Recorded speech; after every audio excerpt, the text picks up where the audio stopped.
World Tour of the Gulf took place in 1989. It was a time when it was becoming increasingly apparent of the importance of Abu Dhabi and Dubai in terms of global trade. So the couple went on a charm offensive. This was 10 years after the Queen had first been to visit.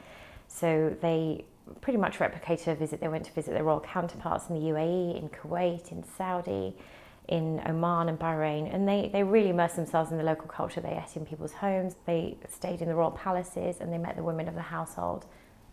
Diana created an iconic fashion moment when she stepped down from the plane in Dubai.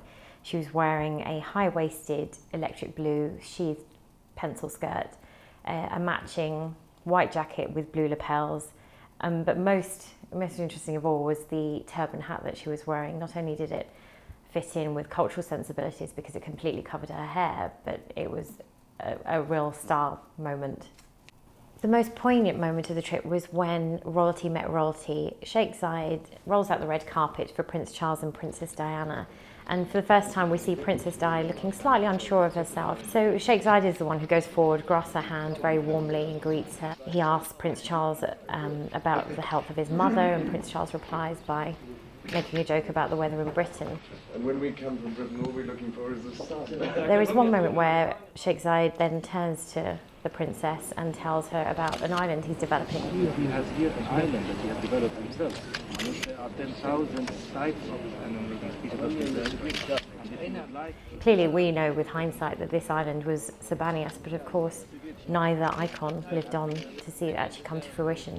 Behind closed doors, a rift had already appeared between Prince Charles and Princess Diana. It later emerged that problems in the marriage started as far back as 1985, so 4 years before their actual visit to the UAE. By the time of their visit in March 1989, the strains were clearly showing. You can see in some of the photographs the strain is already starting to show. And Diana looks quite unhappy at times and estranged from Charles.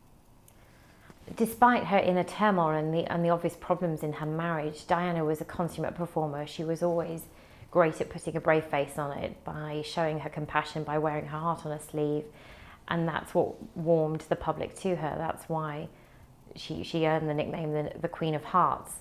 Whereas Charles could sometimes come across as quite socially awkward and has a reputation as being a bit of a stuffy Brit, Diana was always the one who could charm the socks off anyone she met. She certainly set the sheikhs at ease. We also see her at the camel races, where she appears to be having a whale of a time with Sheikh Tahanoun and Sheikh Nahyan bin Mubarak. We see her laughing and joking with Sheikh Mohammed at a reception at the British consulate in Dubai. One of the most charming moments of the visit was when Princess Diana and Prince Charles were welcomed into Sheikh Zayed's private majlis. This is the majlis that had the iconic blue and white embroidery.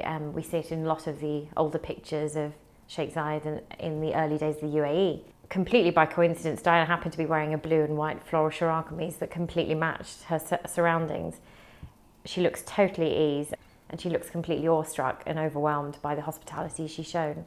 But as we all know, this is typical hospitality of the Middle East. Sheikh Zayed and Diana came from different parts of the world. They had huge amounts in common. They were both much loved public figures, and while both have now passed on, they continue to be adored to this very day. Oh, very well. With my parents interested in, particularly after the house owner, Johannes, they're very, very appreciative. Thank you very much. Then how is Her Majesty? Much looking forward to having you.